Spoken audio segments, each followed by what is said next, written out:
الحمد لله رب العالمين والصلاة والسلام على سيد الأنبياء والمرسلين أما بعد فأعوذ بالله من الشيطان الرجيم بسم الله الرحمن الرحيم الصلاة والسلام عليك يا رسول الله وعلى آلك وأصحابك يا حبيب الله الصلاة والسلام عليك يا نبي الله وعلى آلك وأصحابك يا نور الله. Dear viewers, welcome again in our program Prophetic Stories. In this program, we are talking about the biography of Prophets alayhimus salam. And today I am going to tell you the biography of Prophet Zakaria alayhis salam. Let's begin with the excellence of Durud Pak. فرمان مصطفیٰ صلی اللہ تعالیٰ علیہ وآلہ وسلم ہے at the day of judgement اس کی دہشتوں اور حساب کتاب سے جلد نجات پانے والا شخص وہ ہوگا جس نے دنیا میں مجھ پر کثرت سے درود پاک پڑھے ہوں گے. صلو علی الحبیب صلی اللہ تعالی علی محمد صلی اللہ تعالی علیہ وسلم. ناظرین, if we are talk about the name of Prophet زکریا علیہ السلام تو آپ علیہ السلام کا نام مبارک زکریا تھا and he is the father of Prophet یحییٰ علیہ السلام, اور آپ علیہ السلام حضرت مریم رضی اللہ تعالی عنہ کے خالو ہیں, اور حضرت مریم رضی اللہ تعالی عنہ کی کفالت اور پرورش بھی آپ علیہ السلام نے ہی فرمائی. ناظرین, if we are talk about the occupation of Prophet زکریا علیہ السلام تو آپ علیہ السلام لکڑی سے چیزیں بنانے کا کام کیا کرتے تھے. ناظرین, اگر آپ علیہ السلام کے اوصاف کی بات کریں تو آپ علیہ السلام اللہ پاک کو بڑی رغبت اور بڑے ڈر سے پکارتے تھے. ناظرین, اللہ پاک نے آپ علیہ السلام کو نعمت اور ہدایت سے نوازا اور آپ علیہ السلام کا ذکر صالحین میں فرمایا اور آپ علیہ السلام کو نبوت عطا فرمائی. ناظرین, اللہ پاک نے حضرت زکریا علیہ السلام کو ان کے زمانے میں تمام جہان والوں پر فضیلت عطا فرمائی. ناظرین, ایک مرتبہ کا واقعہ ہے کہ آپ علیہ السلام ایک جگہ پر کام کیا کرتے تھے اور وہ لوگ آپ علیہ السلام کو اس کام کے بدلے میں, اس کام کی اجرت میں آپ علیہ السلام کو ایک روٹی دیا کرتے تھے. ناظرین, ایک مرتبہ کچھ لوگ آپ علیہ السلام کے قریب موجود تھے تو کھانے کا وقت ہوا تو آپ علیہ السلام کو ایک روٹی دی گئی تو آپ علیہ السلام نے وہ روٹی اکیلے تناول فرما لی. تو جو لوگ قریب موجود تھے ان کو بڑی حیرت ہوئی کہ آپ علیہ السلام تو بہت سخی دل ہیں, تو پھر آج یہ کیا معاملہ ہوا کہ انہوں نے ہم سے پوچھا تک نہیں, ہمیں کھانے کی دعوت بھی نہیں دی اور اکیلے ہی کھانا تناول فرما لیا. تو آپ علیہ السلام سے جب انہوں نے پوچھا تو آپ علیہ السلام نے اس کی حکمت بتائی اور فرمایا کہ یہ لوگ مجھے روٹی اس لیے دیتے ہیں تاکہ ان کا کام میں انرجیٹک انداز میں کر سکوں اور اچھے انداز میں ان کو یہ کام کر کے دوں اور مجھے اس سے انرجی ملے. تو اگر میں تمہیں اس کام میں شریک کر لیتا تو پھر مجھے وہ انرجی نہیں مل پاتی, کیونکہ آدھا کھانا تو تم لوگ کھا لیتے, تو آدھا کھانا کھانے سے مجھے جتنی انرجی ملتی وہ ان کے کام کے لیے کافی نہیں تھی اور ان کا مقصد جو روٹی دینے کا مجھے ہے وہ پورا نہیں ہوتا. اس وجہ سے میں نے تمہیں دعوت نہیں دی اور اکیلے ہی تناول کیا کھانا تاکہ ان کا کام, ان کی جو امید ہے اور جو مجھے اجرت دیتے ہیں اس کے مطابق میں کر سکوں. ناظرین, حضرت مریم رضی اللہ تعالی عنہ کے ہاں حضرت زکریا علیہ السلام نے بے موسمی پھل دیکھے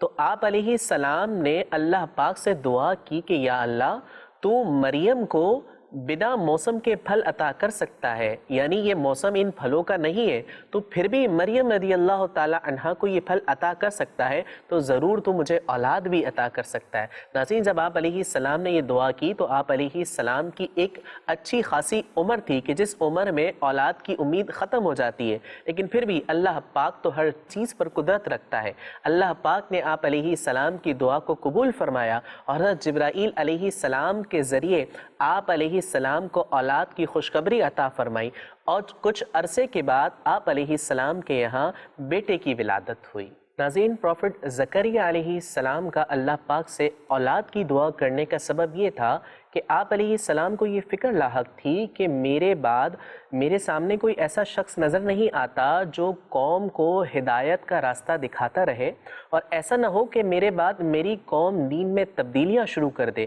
اس لیے اس فکر کی وجہ سے آپ علیہ السلام نے اللہ پاک سے یہ دعا کی کہ یا اللہ مجھے ایسی اولاد عطا فرما کہ جو میرے بعد میرا جانشین بن سکے. تو اللہ پاک نے آپ علیہ السلام کی دعا قبول کی اور حضرت جبرائیل علیہ السلام کے ذریعے آپ کو بیٹے کی خوشخبری عطا فرمائی۔ ناظرین، خوشخبری سن کر آپ علیہ السلام کو تعجب بھی ہوا، تو اللہ پاک نے فرمایا کہ بے شک آپ کا رب یوں ہی جو چاہتا ہے وہ کرتا ہے۔ پھر آپ علیہ السلام کو بیٹا عطا کیا گیا۔ ناظرین، جب حضرت زکریا علیہ السلام کو اولاد کی خوشخبری دی گئی تو آپ علیہ السلام نے اللہ کی بارگاہ میں عرض کی کہ مجھے کوئی نشانی عطا کی جائے کہ جس سے میں سمجھ جاؤں کہ میری اولاد کا وقت قریب آ گیا ہے۔ تو اللہ پاک نے آپ علیہ السلام کو نشانی بتائی کہ جب اولاد کا وقت قریب آئے گا تو 3 دن تک آپ بول نہیں سکیں گے، اور ان دنوں میں آپ کثرت سے ذکر کیجئے گا اور صبح و شام تسبیح کرتے رہیے گا۔ ناظرین، پھر ایک ایسا وقت آیا کہ جب آپ علیہ السلام 3 دن تک بول نہیں سکے، تو ان دنوں میں آپ علیہ السلام اشاروں میں بات چیت کیا کرتے تھے اور صبح اور شام تسبیح بیان کیا کرتے تھے اور اللہ پاک کا ذکر کیا کرتے تھے، اور آپ علیہ السلام یہ بات سمجھ گئے کہ اب وہ وقت قریب آ گیا ہے کہ مجھے نشانی عطا کر دی گئی ہے، تو اب مجھے اولاد بھی عطا کر دی جائے گی۔ ناظرین، پھر اس کے بعد جب اولاد کا وقت آیا تو آپ علیہ السلام کو اولاد عطا کر دی گئی۔ یہاں ضمناً ایک بات عرض کر دوں کہ انبیاء کرام علیہم السلام عیب سے پاک ہوتے ہیں، یعنی کہ یہ جو ان کا بات چیت نہ کرنا تھا کہ 3 دن تک جو اللہ پاک نے فرمایا کہ آپ بول نہیں سکیں گے، اس میں کوئی عیب نہیں تھا، بلکہ یہ اللہ پاک کی طرف سے نشانی تھی۔ آپ گونگے پن کی وجہ سے ایسا نہیں تھا کہ نہ بول سکے، بلکہ اللہ پاک کی طرف سے یہ حکم تھا اور اللہ پاک کی اس میں حکمت پوشیدہ تھی، تو اس لیے آپ علیہ السلام 3 دن تک اشاروں میں بات چیت کیا کرتے تھے۔ ناظرین، اگر بات کریں آپ علیہ السلام کے وصال کے بارے میں تو سم آف ہسٹورینز کہتے ہیں کہ آپ علیہ السلام کا وصال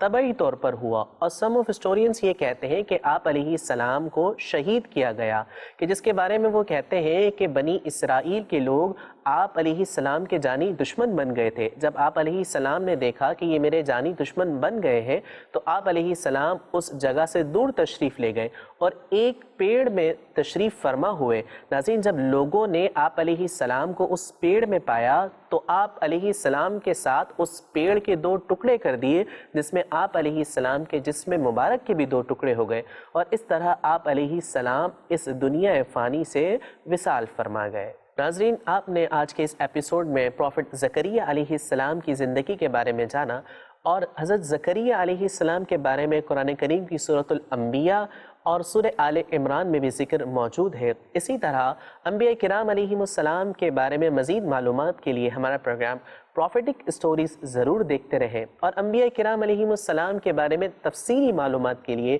مکتبۃ المدینہ کی شائع کردہ کتاب سیرت الانبیاء کا ضرور مطالعہ کریں۔ And we will meet again inshallah in the next episode with another story of another prophet alayhi salam. You can good take care of yourself. Assalamu alaikum wa rahmatullahi wa barakatuh. Sallu ala al-habib sallallahu ta'ala ala Muhammad sallallahu ta'ala alayhi wa sallam.